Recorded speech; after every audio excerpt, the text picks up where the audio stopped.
Hola amigos y bienvenidos a estos programas titulados Conexiones Pro Salud, el gluten. Es tal vez una serie en la que de antemano muchos de ustedes pueden decir yo no tengo ningún problema con el trigo, yo no soy celíaco, así que estos no se aplican para mí. Hemos llevado estos programas por un número de años allá en Australia, en conferencias, en salas de ayuntamiento, en conferencias locales, conferencias internacionales. Las hemos también presentado en Nueva Zelanda. Allá en Australia está creciendo más y más el número de gente que está sintiendo reacciones de una u otra manera al consumo de productos principalmente con trigo. Cuando hablamos del gluten, en general el 99% del gluten que consumimos diariamente pues no viene de la cebada, no viene del centeno, viene básicamente del trigo. Así que vamos a dedicar una gran cantidad de tiempo en nuestros programas de hablar del gluten, pero por detrás vamos, digamos, a estar pensando también que en mucho de este gluten está llegando a través del trigo. Les quiero decir de antemano que si usted cree que esto no le afecta, todavía le invito a estar presente cada uno de los programas, porque pues, se puede dar cuenta que igual le afecta más de lo que usted está pensando. Tan solo hay un 1% de celíacos en los países desarrollados. Así que si usted no es ese 1%, usted se puede sentir bien y cómodo y estar pensando de que sus dolencias son de otro origen. Vamos a hablar en programas sucesivos acerca de las estadísticas, pero ya de antemano también le quiero comentar que ese 1% de celíacos es tan solo el 1% que ha sido diagnosticado y una reacción y el ser celíaco es una de las muchas reacciones que una intolerancia al gluten o al trigo de la manera en que se puede manifestar en su cuerpo. Antes de nada queremos leer en las pantallas el título y luego unas frases de advertencia para todos nosotros. El título de hoy, de este programa, es Orígenes y vamos a hablar de la historia, en particular de el trigo y de dónde viene el trigo que comemos y el pan nuestro de cada día. Leamos juntos esta información que tienen en las pantallas. Sepa usted que estos seminarios están diseñados para compartir información con el público en general. La información presentada no ha de ser interpretada o usada para el tratamiento de casos individuales. Consulte con su profesional de la salud. La información que vamos a traer durante estos seminarios, especialmente cuando nos refiramos más específicamente a diferentes dolencias que son causadas o han sido identificadas como causas de una alergia o una reacción al gluten o al trigo, la información que estamos llevando está basada en publicaciones científicas y publicaciones médicas. Tienen las referencias al fondo, justo abajo de las citas, y las citas las he traducido del inglés, pero ustedes pueden ir directamente a esos estudios. Algunos de ellos hemos tenido, para entrar usted va a tener que a no ser que sea suscrito a esas publicaciones, pues va a tener que igual pagar $20 para poder entrar y ver el documento. En otras, usted va a poder, están abiertas al público en general. O sea, todas están abiertas, lo que pasa es que algunas tiene que pagar. Tiene que pagar, a no ser que, por ejemplo, en mi caso, yo estoy suscrito a un número de publicaciones médicas y científicas. ¿De acuerdo? Vamos entonces a comenzar en este primer programa. El pan nuestro de cada día, dánosle hoy.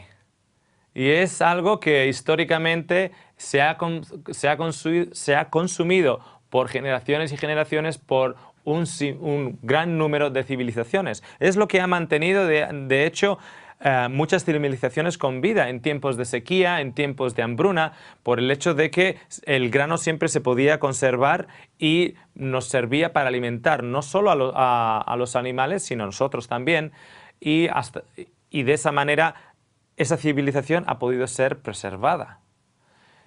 Lo que pasa es que para un número creciente de personas modernas, el pan les pone tristes.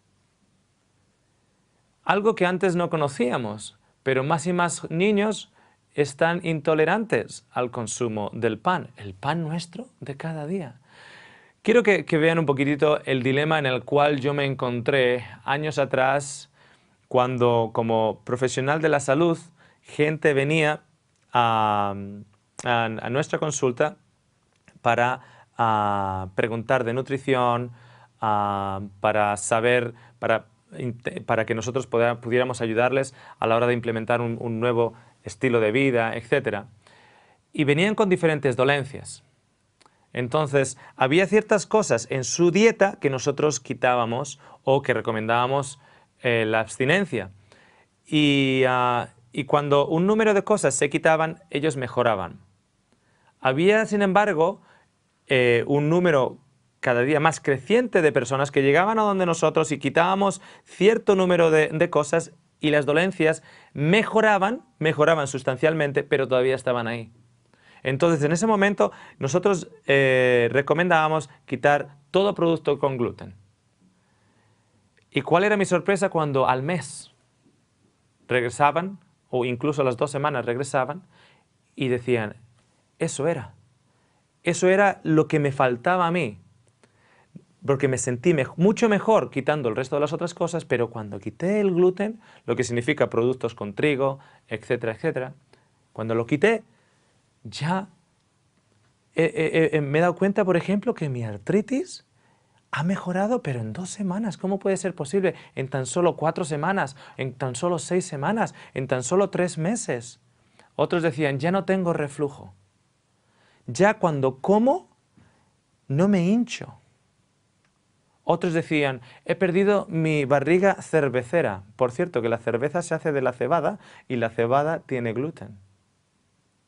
Y decían, he perdido peso. Me siento mucho mejor.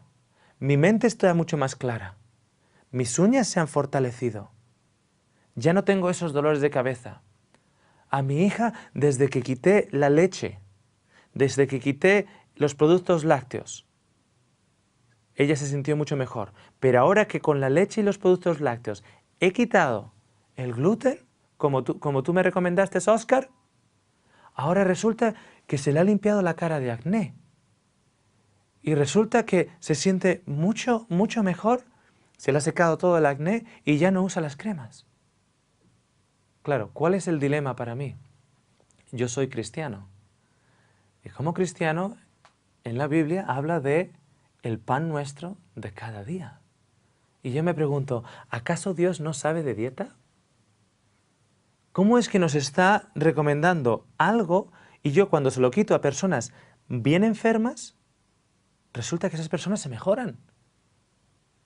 De hecho, cuando comencé una investigación de centros de salud alrededor del mundo en que utilizan una medicina natural y un cambio de vida, de estilo de vida, comencé a estudiar, a investigar diferentes centros, tanto en Australia como en Estados Unidos, centros que tienen un programa de salud. Y aquellos que vienen, aquellos clientes o enfermos que llegan a donde ellos, les cambian el estilo de vida. Una de las cosas que se quitaba de la dieta era el trigo. Entonces digo, ¿cómo puede ser esto? Yo lo estoy recomendando y las gentes se están sintiendo mejor. Ahora resulta que hay clínicas alrededor del mundo que están usando programas de salud y cambio de estilo de vida que están quitando el trigo de la dieta como parte del programa. Y la gente se siente ya mejor. ¿Qué es lo que está pasando? Yo decía. Así que me di a la investigación más profunda de este tema. Hay un número de cosas, un número de razones que podríamos investigar. Yo me voy a centrar básicamente en uno en este programa. De todas maneras, hay otro abanico de cosas que también hay que tener en consideración. Primeramente, la gente ya no mastica como antes, come a la rápida. Entonces, cuando nosotros comemos a la rápida, siempre vamos a tener más problemas a la hora de digerir cualquier tipo de alimento. El gluten es una proteína o parte de un conjunto de proteínas en el trigo que necesita ser digerido correctamente a la hora de poder ser asimilado. Si no, va a causar problemas. Y a la hora de no masticar los alimentos, es una razón que hay que tener en consideración. La otra es la manera en la que hacemos el pan. Antiguamente no se usaban estas levaduras de polvo que levantaban el pan y tenías un pan hecho en 30 minutos. Antiguamente se usaba, en inglés se dice el leaven, se usaba la harina con agua, etc. Y había como una especie de proceso de fermentación. ¿Okay? Se llamaba también levadura, pero no era esa levadura en polvo. Ahora tenías, en ese proceso de fermentación tenías una buena cantidad de esa levadura, que era la fermentación de la harina. Y luego esa levadura tú la usabas para hacer pan. O sea, esa fermentación la usabas para hacer pan. Entonces, ¿qué ocurría? Que cuando ponías esa fermentación de bacteria para hacer pan y eso leudaba, ese tipo de bacteria que se había generado, que no está en la levadura normal seca, ese tipo de bacteria que se había generado ayudaba a empezar a romper, o no a empezar a romper, pero a hacer más digerible los aminoácidos que se encuentran en las proteínas, y el gluten era una de ellas. Entonces era más fácil también asimilarlo.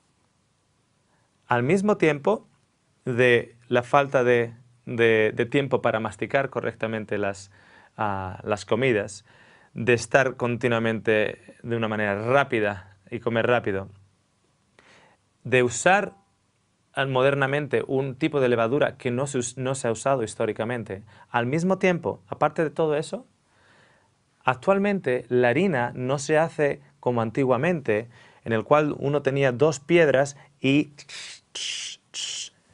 hacía harina presionando las dos piedras contra el grano.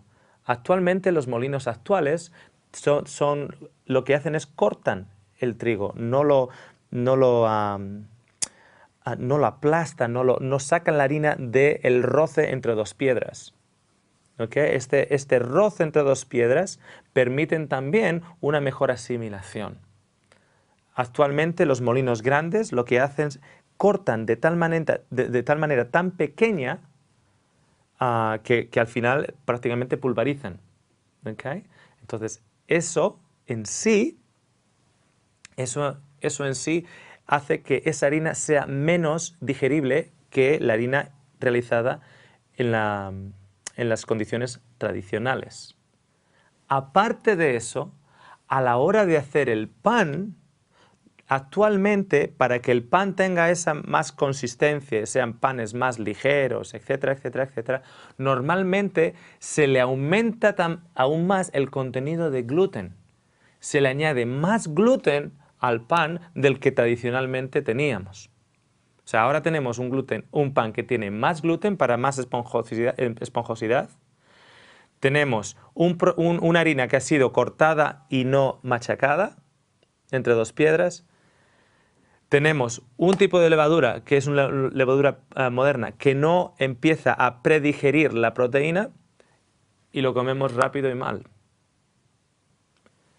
Al mismo tiempo de todo eso, retiramos el salvado, o digamos la fibra en sí de ese grano, y lo refinamos, esa harina. Y la harina refinada pasa por un proceso de blanqueo, y la manera en la cual blanqueamos es usando cloro o lejía, como llamamos aquí. La manera en la cual luego rectificamos el pH, porque hemos puesto lejía en ello, es a través de otro proceso químico para introducir en esa harina, ahora blanqueada, un equilibrio de pH. Y introducimos un elemento para rectificar el pH. Entonces ya estamos manipulando el producto en sí, haciéndolo tremendamente refinado, blanqueado, saturado con más proporción de gluten, cocinado rápido, cocinado sin una levadura natural fermentada que ayude a digerir, el proceso de predigerir las proteínas, y lo comemos mal. O sea, hay diferentes casos. Aparte de eso, usted puede tener una predisposición a la reacción del gluten. Pero el tema de hoy va a ser más destinado al tipo de grano que se está comiendo en estos días, prácticamente en todas las naciones del mundo. Vamos para allá. Nuevamente les recuerdo que los estudios van a estar ilustrados al fondo, o sea, abajo de la cita, para su propia referencia. Este estudio en particular fue hecho por 15 doctores y científicos, una combinación entre algunos doctores y algunos científicos, expertos en enfermedades gastrointestinales, expertos en enfermedades alérgicas. Y el estudio dice lo siguiente. En el 2012 dice, todas las personas, incluso las que tienen un bajo nivel de riesgo, son susceptibles a algún tipo de reacción al gluten durante su periodo de vida. Estos científicos, con los datos que tienen disponibles a día de hoy, esto simplemente tiene un año, a día de hoy han podido identificar que todas, eso le incluye a usted y eso me incluye a mí, todas las personas en algún tiempo de su vida va a tener una reacción al gluten, va a tener una reacción adversa a lo que debería tener. Con eso no significa que sea una reacción de por vida. Por ejemplo, si usted ha pasado por el quirófano y ha sido expuesto a medicinas o drogas, a anestesia, etc., todo eso va a afectar su flora en su intestino. Entonces, puede que esa intolerancia tan solo a usted le dure pues igual 1 o 2 meses o 3 meses, porque su sistema digestivo ha sido alterado, ha sido rectificado. Entonces, ahora el pan, usted come el pan y se hincha. Y yo lo noto. Como el pan, me dice mucha gente, yo como el pan y me hincho y tengo así como una especie de ardor, como acidez, como que por ahí por donde el pan ha pasado, lo único que ha dejado ha sido acidez. Entonces, esa reacción, por ejemplo, es una de las reacciones que uno puede tener al gluten y puede ser por un periodo limitado en su vida cuando alguien ha pasado por un divorcio o una tragedia, etcétera, etcétera, etcétera. Los estudiantes durante la época de exámenes en el cual su sistema digestivo está más tenso, tiene menos bacteria para asimilarlo, para romper las cadenas de proteínas, etcétera, etcétera. No significa que la palabra todas significa todas por toda su vida. Pero de todas maneras dice que todos nosotros, en algún tiempo en nuestra vida, nuestro cuerpo va a reaccionar de una manera errónea a este alimento. ¿Y por qué? Al fin y al cabo, desde la época de Babilonia, desde la época en la cual tenemos en Mesopotamia lo que se llama la cuna de la civilización, entre el Tigris y el Éufrates, entre esa zona fértil, donde ya entonces la historia nos dice que se plantaba el trigo y se consumía el pan. Desde entonces hemos estado viviendo con esto y no ha aparecido en la historia casos tan evidentes como está apareciendo ahora. Tenemos en Egipto, 3.000, 4.000 años atrás, hechos históricos que son grabados de de la siega del trigo, de cómo se hacía el pan. Y nosotros estamos acá por el hecho de que generaciones anteriores han conseguido sobrevivir para pasar sus genes a la siguiente generación. Y han sobrevivido porque han consumido el pan que les dio la vida. Vamos a definir lo que significa la palabra historia. Historia es definida de la siguiente manera: el registro de sucesos y tiempos pasados, sobre todo en relación con la raza humana. Todo aquella referencia en el pasado que pueda ser cuantificada y que tenga un registro y cuantificado en un periodo de tiempo, y que sea en relación a la raza humana y la existencia de la raza humana, eso se considera historia. Lo que muchos de nosotros desconocen es que en sí, de acuerdo con la definición usada por la mayoría de los historiadores, el lapso de la historia registrada es de aproximadamente 5.000 años. Claro, estamos habituados a escuchar cifras astronómicas, a millones de años, a 70.000 millones de años, etcétera, etcétera, etcétera. Y claro, tenemos que separar aquí dos tipos de periodos: el periodo histórico y el periodo prehistórico. En otras palabras, historia es el registro cuantificado y que se puede ver de que hubo una presencia humana, y este es el registro cuantificado. Hay una cuantificación y se puede verificar que eso ha sucedido 3.000 años atrás, eso ha sucedido 4.000 años atrás. En esa definición histórica, el periodo, por ejemplo, que estamos hablando entre los egipcios, las dinastías chinas, todo aquello que esté registrado y que da autenticidad a la presencia humana en esas civilizaciones, tiene 5.000 años, no más. La escritura cuneiforme, la más antigua forma de escritura coherente descubierta, se halla enmarcada en el periodo protohistórico alrededor del siglo 30, de acuerdo con del siglo 30 antes de Cristo, de acuerdo con las evidencias. Este es el comienzo de la historia registrada según los historiadores. Entonces, si yo se lo quiero ilustrar en un gráfico, yo pondría este gráfico que van a ver en sus pantallas. 5.000 años de historia significa lo siguiente. Significa que si nosotros estamos viviendo año de ahora, 2013, 5.000 años para atrás, estamos hablando de el 3.000 antes de Cristo. Lo tengo aquí escrito en inglés, BC, Before Christ.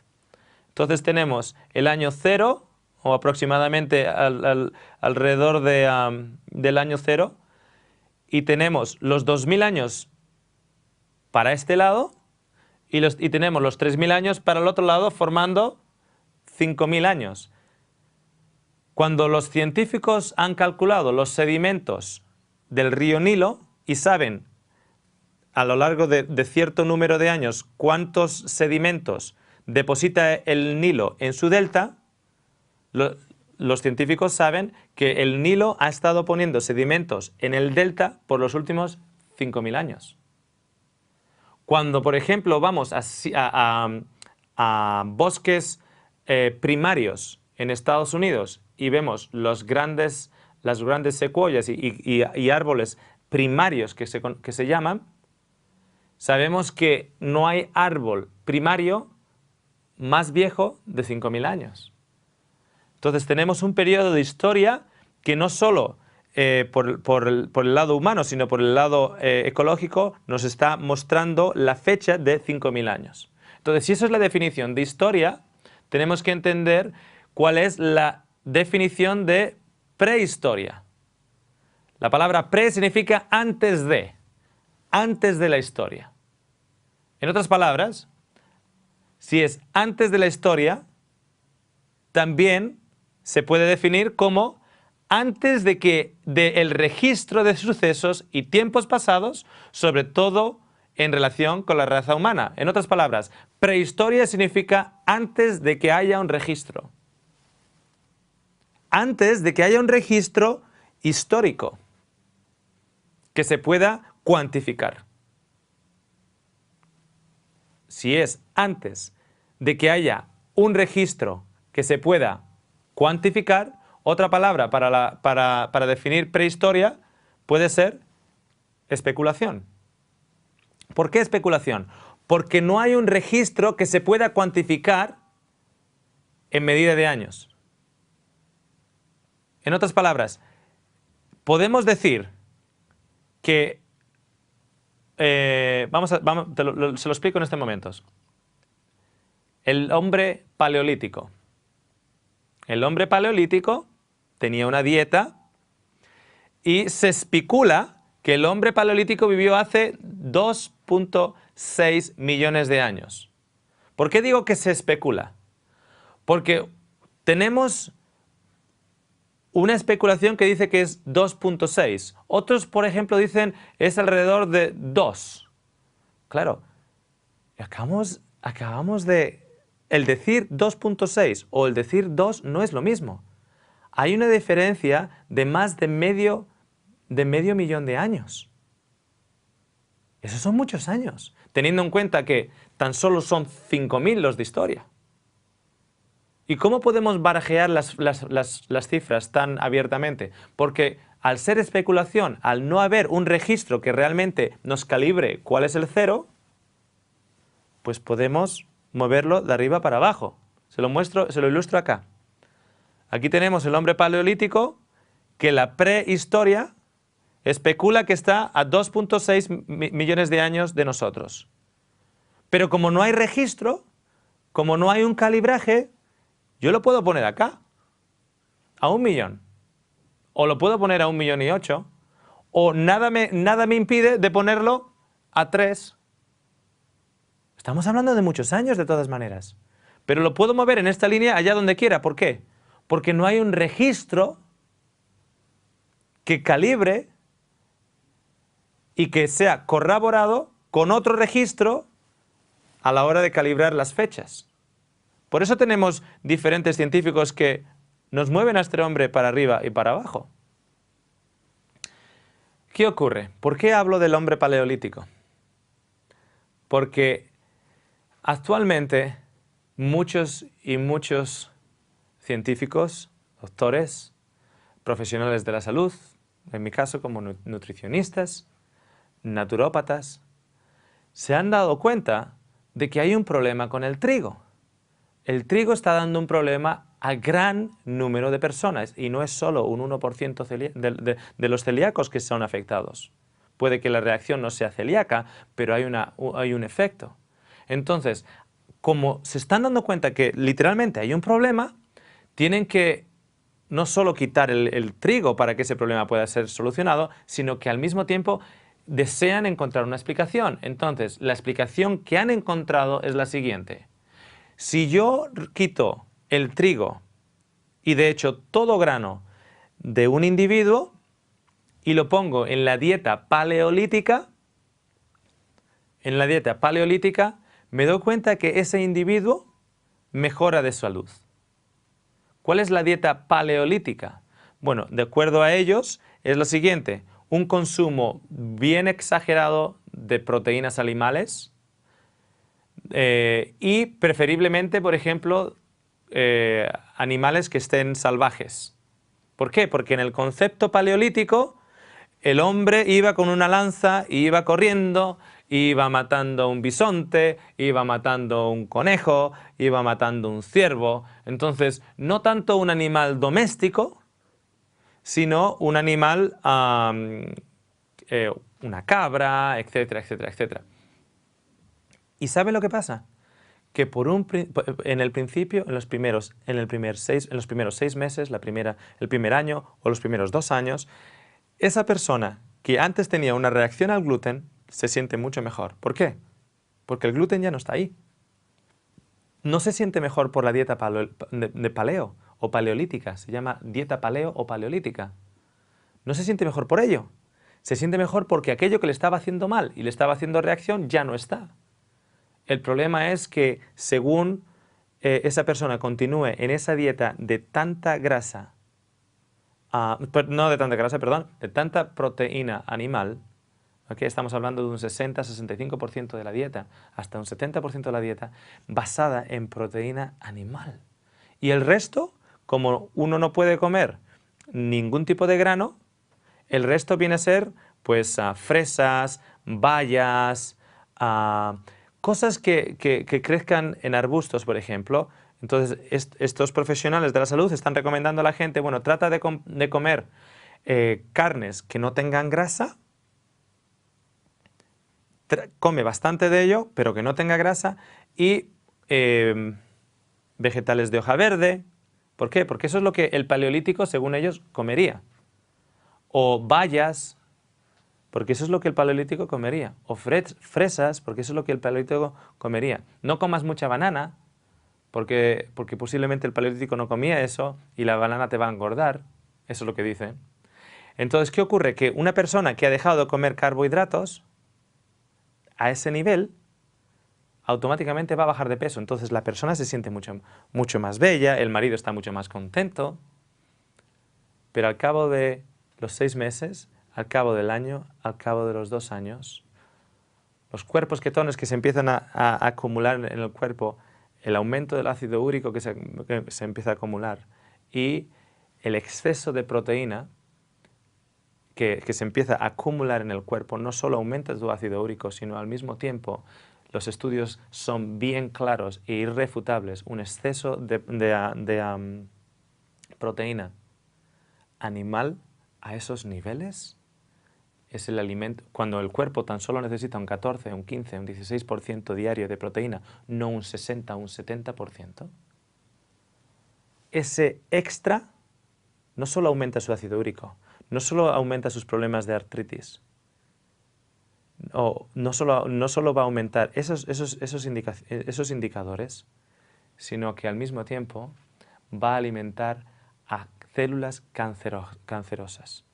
Porque ahora, a la hora de que un cáncer o que un tumor crezca, necesita proteína. Y tú en esa dieta le estás dando demasiado. Y él está agradecido, él va a crecer y crecer y crecer. Las evidencias científicas son irrefutables. Un consumo a medio, largo plazo de ese nivel de proteína animal nos lleva a un riesgo tremendo de cáncer. Claro, muchas mujeres han entrado, por ejemplo, en la dieta Atkins, en la cual es básicamente eso, es bien similar a la dieta paleo, en la cual prácticamente nada de carbohidratos, come cuanta carne quieras y las frutas contaditas. Eso también es la dieta paleo. Y se sienten mejor, bajan de peso, el esposo está contento. Y claro, ¿quién les va a convencer que detrás de la siguiente curva hay un muro y se van a dar con él? Cuando ellos no pueden ver lo que hay detrás de la curva. Los estudios científicos pueden ver porque tienen la evidencia, pero la ama de casa que ha perdido 15 kilos no puede verlo. Y luego, alrededor de la esquina, ahí está el muro. Y muchos y muchos y muchos se han pegado contra él. Así que he de advertirles, hay una manera más saludable de bajar de peso. Y tal vez en estos programas, al final, en el cuarto programa, usted va a poder ver qué manera más saludable hay para bajar de peso sin tener que arriesgarse a alimentar a un tumor de ahora a los siguientes 2-3 años. Entonces, tenemos la dieta paleo especulada en esta zona de acá. Entonces, lo que dicen es lo siguiente. Como tienen que buscar una explicación por qué el trigo nos está haciendo daño, lo que dicen es lo siguiente. Entonces, 10.000 años atrás, aproximadamente 8.000 años antes de Cristo, para nosotros, 10.000 años atrás, comenzó la revolución agrícola.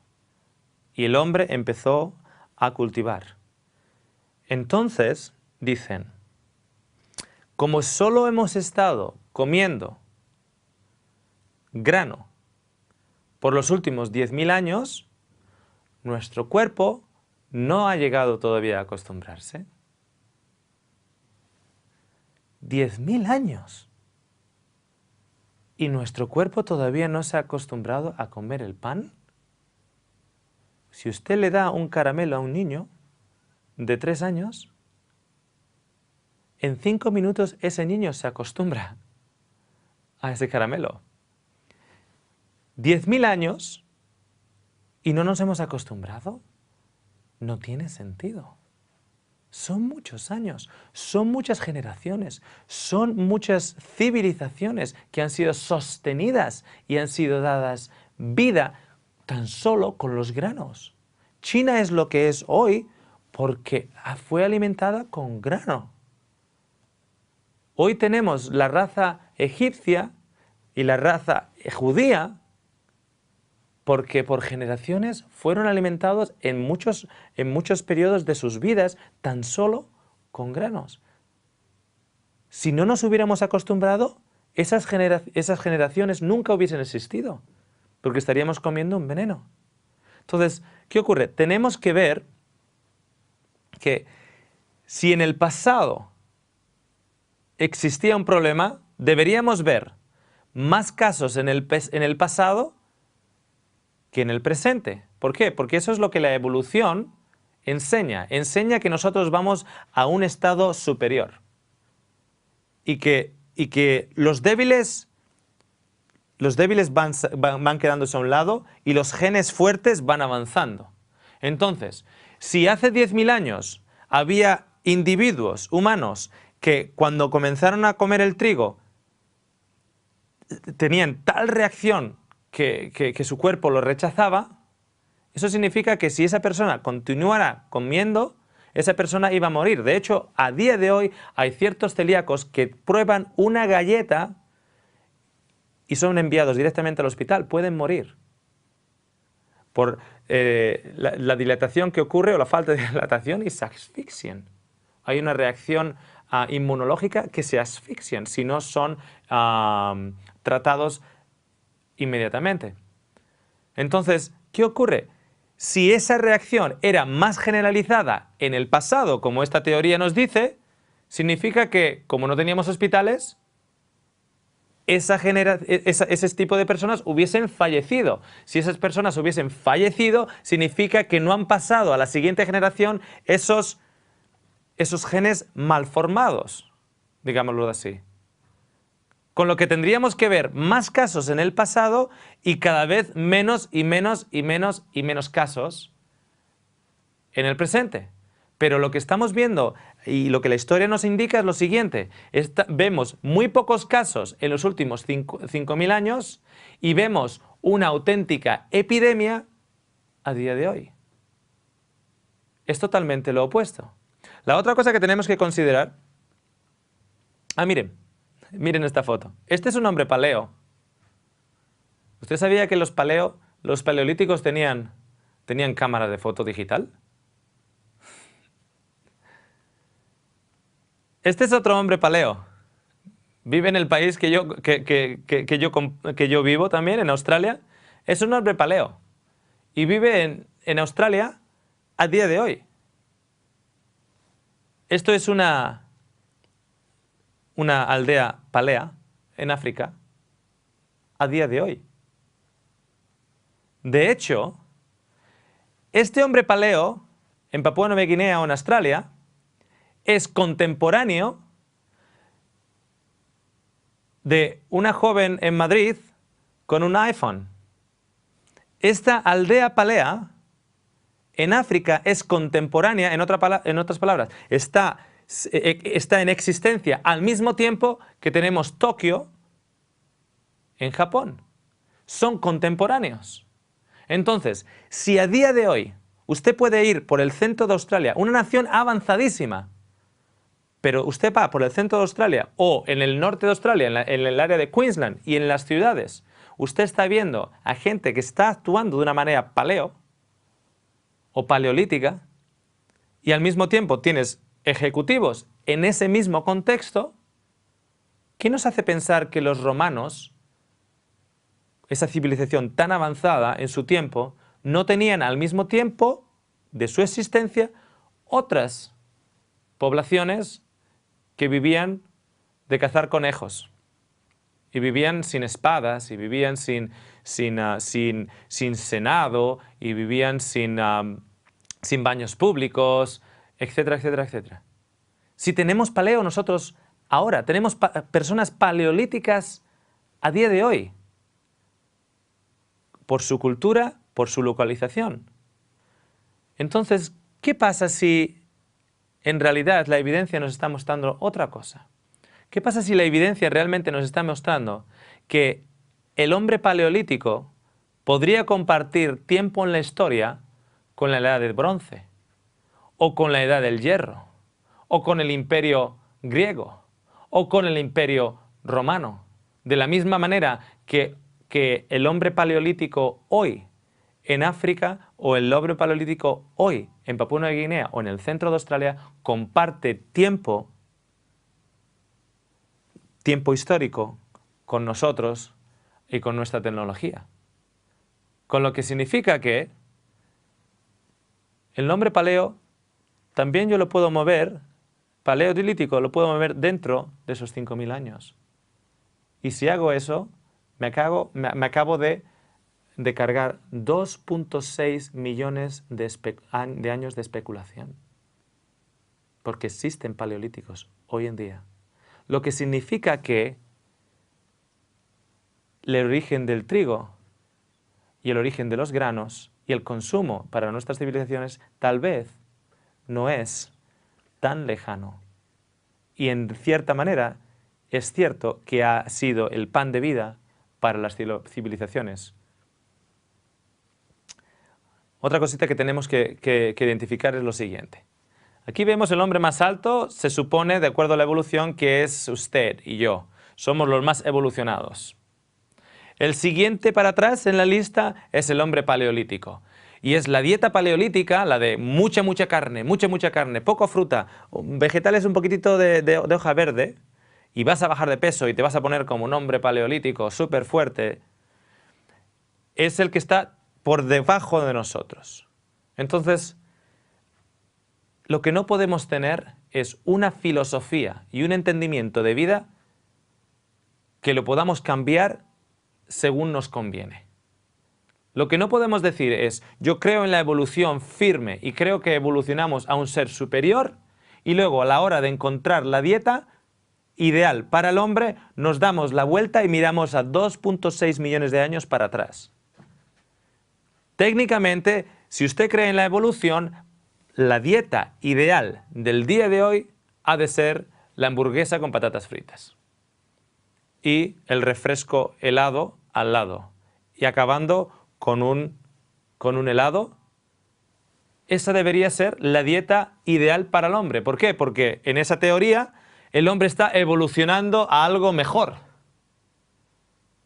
Pero claro, eso algo mejor nos ha inventado nuevas enfermedades que están relacionadas con el nuevo estilo de vida, con la nueva dieta, que está la nueva comida basura que nos está rodeando. Entonces, claro, las evidencias están indicando esta dieta no es mejor, con lo que va en contra del propósito y el principio de la evolución, en la cual cada vez que nosotros avanzamos, estamos creando algo mejor. Pero resulta que estamos creando más crimen, estamos creando más enfermedades, de hecho, enfermedades nuevas que no existían históricamente y condiciones que no existían. Y tenemos a niños de 7 años con diabetes de tipo 2, no de tipo 1, sino de tipo 2, que significa debido al estilo de vida, con 7 años. Nunca se ha visto esto históricamente. Entonces, lo que uno no puede hacer es decir, yo soy evolucionista, voy a mirar para adelante porque para adelante está lo mejor, la mejor tecnología, etcétera, etcétera, etcétera, pero a la hora de la dieta ideal, yo voy a mirar para atrás. Usted, en esa filosofía, no tiene permiso para mirar para atrás, para ver qué es lo mejor. Yo sí. Yo sí, porque yo soy creacionista. Yo creo que el ser humano fue creado por Dios y hay más evidencias científicas de ello y menos preguntas de ello que para defender científicamente la evolución. La evolución hay libros y libros y libros y libros escritos por científicos que la acusan de fraude. Y yo no digo que la historia de la creación pueda ser ratificada punto por la ciencia, pero la ciencia está dando muchas y muchas evidencias de que tal vez esta Tierra no es tan vieja como se pintó en el pasado, y tal vez tenemos que empezar a dejar de especular y mirar más realmente las evidencias. Y hay muchas evidencias que están indicando que igual la historia no es como nos la han contado, porque lo que nos han contado es prehistoria. Yo recuerdo cuando era pequeño que me decían, había una vez en un país muy lejano, y cuando me empezaban a hablar había una vez, a mí lo que me llegaba a la cabeza era, bueno, yo me voy a sentar, me van a contar una fábula, una historia no real. Había una vez, en un tiempo no definido, o muchos años atrás, en un tiempo no definido. Ahora escucho a otros profesionales y otras personas que me rodeo y me dicen, millones y millones y millones y millones de años atrás. Entonces yo digo, wow, eso me suena a fábula. Es como empezábamos las fábulas allá en España. Millones y millones de años atrás. Suena muy parecido a había una vez, en un lejano tiempo. Entonces, si queremos mantener una evolución y decir, miramos para atrás, estamos en contra de nuestra filosofía. Y al mismo tiempo nuestra filosofía no para, la filosofía evolucionista no para en el hombre paleolítico. ¿Por qué paran 2.6 millones de años para atrás?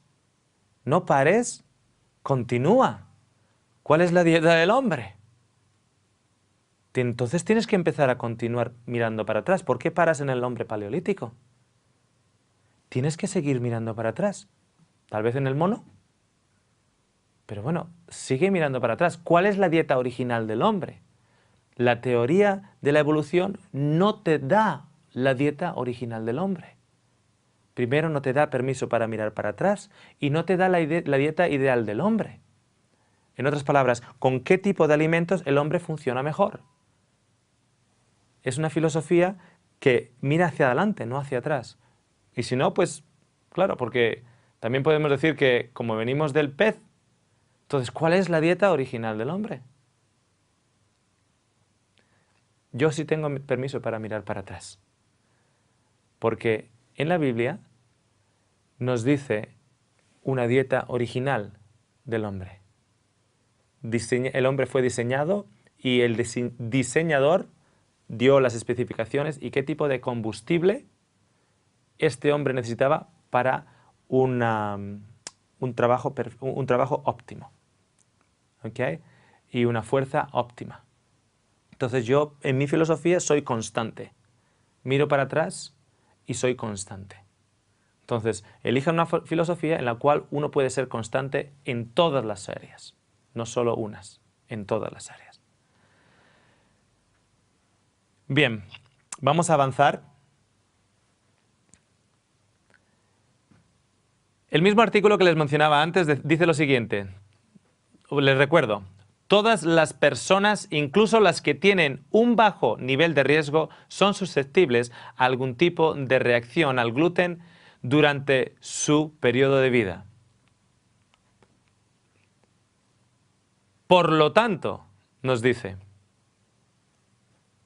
por lo tanto, no es de extrañar que durante los últimos 50 años, quiero que se acuerden de esa fecha, durante los últimos 50 años hemos sido testigos de una epidemia de enfermedad celíaca y el sufrimiento de nuevas enfermedades relacionadas con el gluten, incluida la más reciente descripción sensitividad al gluten. Este estudio nos dice que en los últimos 50 años la ciencia ha podido observar una epidemia que no existía en el pasado y que está creciendo y creciendo y creciendo. Una sensitividad al trigo y una sensitividad al gluten. Y hay más casos a día de hoy de lo que había hace 10 años. Y habrá más casos en los próximos 10 años si no hacemos algo al respecto. El próximo programa les vamos a comentar qué ha pasado los últimos 50 años para que esta epidemia esté alcanzando niveles preocupantes. Pero antes de ello, les voy a dar el aperitivo. Tenemos aquí un grano que se llama el Icon. Aquí a la izquierda de sus pantallas, Icon. El Icon se llama así porque la traducción literal es el trigo original. Tan solo tiene 14 cromosomas y cuando uno comía el Icon, al masticarlo, tan solo con la saliva y con los jugos gástricos del estómago, para el tiempo que las proteínas encapsuladas en el trigo y el gluten era parte de ese número de proteínas, llegaba al duodeno, los aminoácidos ya estaban súper expuestos y la tripsina que corta esos aminoácidos, y hablaremos más según avancemos en nuestros seminarios, estaban listos para hacer su trabajo y absorberlos. 14 cromosomas, procedente de Mesopotamia, lo que está considerado por la historia la cuna de la civilización, la cuna donde de ahí salieron las civilizaciones. Luego tenemos el Emmer. El Emmer salvaje tiene 28 cromosomas, lo que significa que tiene otro papá. Se le ha añadido otro papá. ¿Okay? Genéticamente, el Emmer es un poquito más complicado que el Icon. Y el Emmer está en Egipto, se cultivaba en Egipto y en Israel hace 4.000, 3.000 años atrás. ¿Okay? Y se supone que es una variedad del Icon mezclado con otro tipo de hierba llamado goat grass o hierba de cabra, se podría traducir, goat grass. Y tiene 28 cromosomas. El Emmer natural tiene también 28 cromosomas, también en Egipto e Israel. Y se considera que este es además el tipo de grano al cual una figura bíblica llamado José guardó en Egipto. ¿Okay? Se considera que José, cuando guardó grano para el hambre que existió en Egipto años atrás, en esta famosa e histórica hambruna, él almacenó Emmer. El próximo programa vamos a explicar cómo él almacenó el Emmer. Luego tenemos el durum, que es que se utiliza para hacer la pasta. Muchas de las pastas dicen 100% trigo de durum. Durum significa duro, tiene 28 cromosomas y es el primer híbrido que conocemos. Es un híbrido natural y es un híbrido histórico. Tenemos el Kamut, también un híbrido histórico, un híbrido antiguo e histórico, usado por muchas civilizaciones. Es un poquitito más grande, un poquitito más de sabor, más como tostadito. Y luego tenemos la espelta. Y cuando vemos a la espelta, vemos que la espelta tiene 42 cromosomas. ¿Qué significa? Que otro padre más se ha añadido. Usted y yo tenemos papá y mamá. La espelta ya tiene 3. Y ya tiene 42 cromosomas. Usted y yo tenemos 46. 23 de la mamá y 23 del papá. La espelta ya tiene 42. De aún y todo es un híbrido natural que ocurrió en los campos, que fue seleccionado por la agricultora de entonces y ha servido también para alimentar a civilizaciones históricamente por los últimos miles de años. Y luego tenemos el trigo moderno, el trigo actual. 42 cromosomas, significa que tiene 3 padres y se llama trigo moderno precisamente porque es moderno. De hecho, la gran cantidad de los trigos que se cultivan a día de hoy no existían en la época de Mesopotamia, cuando Mesopotamia era un gran imperio, no existían cuando cuando Egipto era un gran imperio, cuando Israel en la época de Salomón fue un gran imperio, no existían porque se llama trigo moderno. Así que no se pierda la próxima presentación. Este señor se llama Gregor Mendel y muchos que han pasado por el colegio se acordarán de que es el padre de la genética.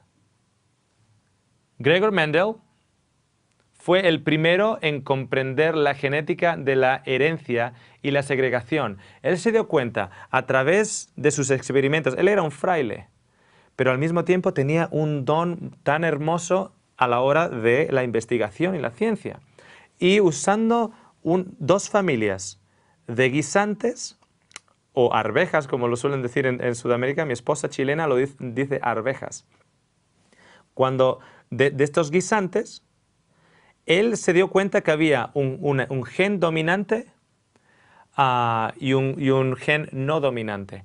Usando los dominantes y los recesivos, se dio cuenta que había diferentes combinaciones posibles y creó diferentes especies, diferentes híbridos y diferentes variedades de guisantes. Es por eso que se le considera el padre de la genética. Tanto fue su revelación en su mente que incluso se atrevió a hacer una nueva variedad de abeja para crear la miel. Pero siguiendo el mismo principio, ensalzando los genes dominantes y jugando con las combinaciones con los genes recesivos, etc., creó una nueva variedad de abejas de miel. Pero esa variedad de abejas de miel no está en existencia a día de hoy. ¿Saben por qué? Porque cuando Mendel las creó, esa variedad de abejas era tan agresiva que Mendel dijo, esto hay que destruirlo antes de que cause un mal en lugar de una bendición. Y Mendel destruyó algo que a través de una manipulación genética con una especie de un sistema híbrido, creó realmente un monstruo en estas abejas y destruyó esta raza de abejas. Mendel publicó sus hallazgos en 1866, pero no fue sino hasta 34 años después y 16 después de su muerte que su trabajo fue llevado a la luz. Y déjenme decirles que el trabajo de Mendel ha sido no solo llevado a la luz, sino expandido a niveles impensables hace tan solo 50 años atrás. Les veo en el próximo programa.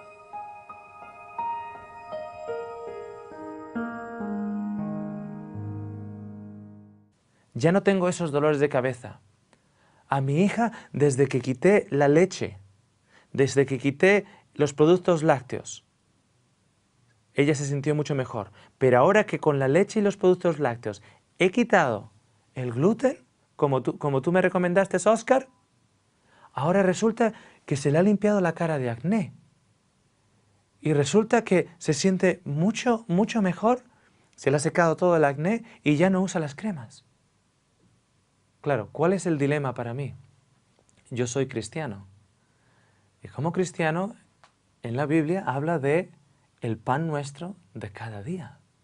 Y yo me pregunto, ¿acaso Dios no sabe de dieta? ¿Cómo es que nos está recomendando algo y yo cuando se lo quito a personas bien enfermas, resulta que esas personas se mejoran?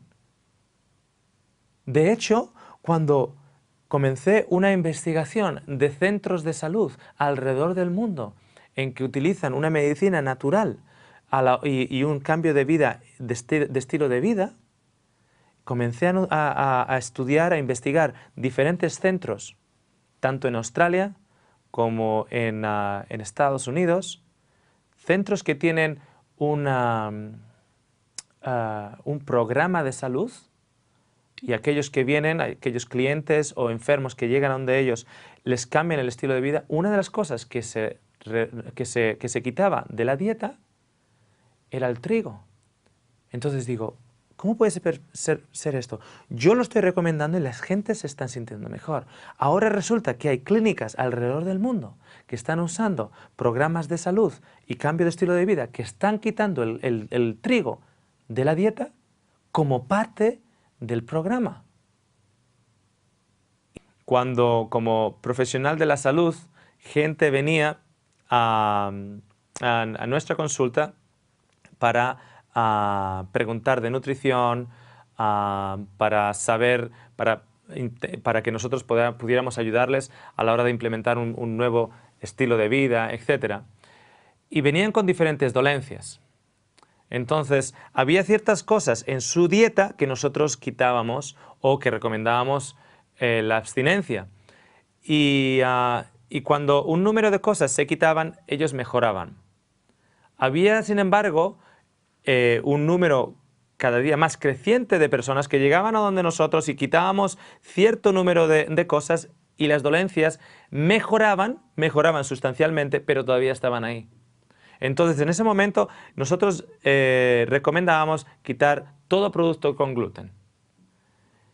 ¿Y cuál era mi sorpresa cuando al mes regresaban, o incluso a las 2 semanas regresaban, y decían, eso era lo que me faltaba a mí, porque me sentí mucho mejor quitando el resto de las otras cosas, pero cuando quité el gluten, lo que significa productos con trigo, etcétera, etcétera, cuando lo quité, ya me he dado cuenta, por ejemplo, que mi artritis ha mejorado, pero en 2 semanas. ¿Cómo puede ser posible? En tan solo 4 semanas, en tan solo 6 semanas, en tan solo 3 meses. Otros decían, ya no tengo reflujo. Ya cuando como, no me hincho. Otros decían, he perdido mi barriga cervecera. Por cierto, que la cerveza se hace de la cebada y la cebada tiene gluten. Y decían, he perdido peso, me siento mucho mejor, mi mente está mucho más clara, mis uñas se han fortalecido.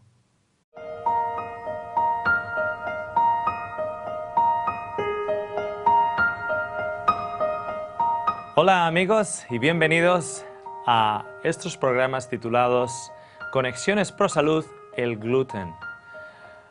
Es tal vez una serie en la que de antemano muchos de ustedes pueden decir, yo no tengo ningún problema con el trigo, yo no soy celíaco, así que estos no se aplican para mí.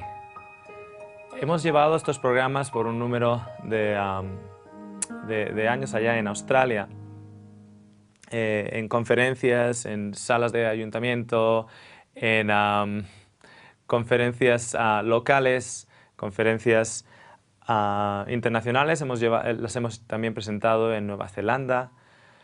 Allá en Australia está creciendo más y más el número de gente que está sintiendo reacciones de una u otra manera al consumo de productos principalmente con trigo. Cuando hablamos del gluten, en general el 99% del gluten que consumimos diariamente pues no viene de la cebada, no viene del centeno, viene básicamente del trigo. Así que vamos a dedicar una gran cantidad de tiempo en nuestros programas de hablar del gluten, pero por detrás vamos, digamos, a estar pensando también que en mucho de este gluten está llegando a través del trigo. Les quiero decir de antemano que si usted cree que esto no le afecta, todavía le invito a estar presente en cada uno de los programas, porque pues, se puede dar cuenta que igual le afecta más de lo que usted está pensando. Tan solo hay un 1% de celíacos en los países desarrollados. Así que si usted no es ese 1%, usted se puede sentir bien y cómodo y estar pensando de que sus dolencias son de otro origen. Vamos a hablar en programas sucesivos acerca de las estadísticas, pero ya de antemano también le quiero comentar que ese 1% de celíacos es tan solo el 1% que ha sido diagnosticado.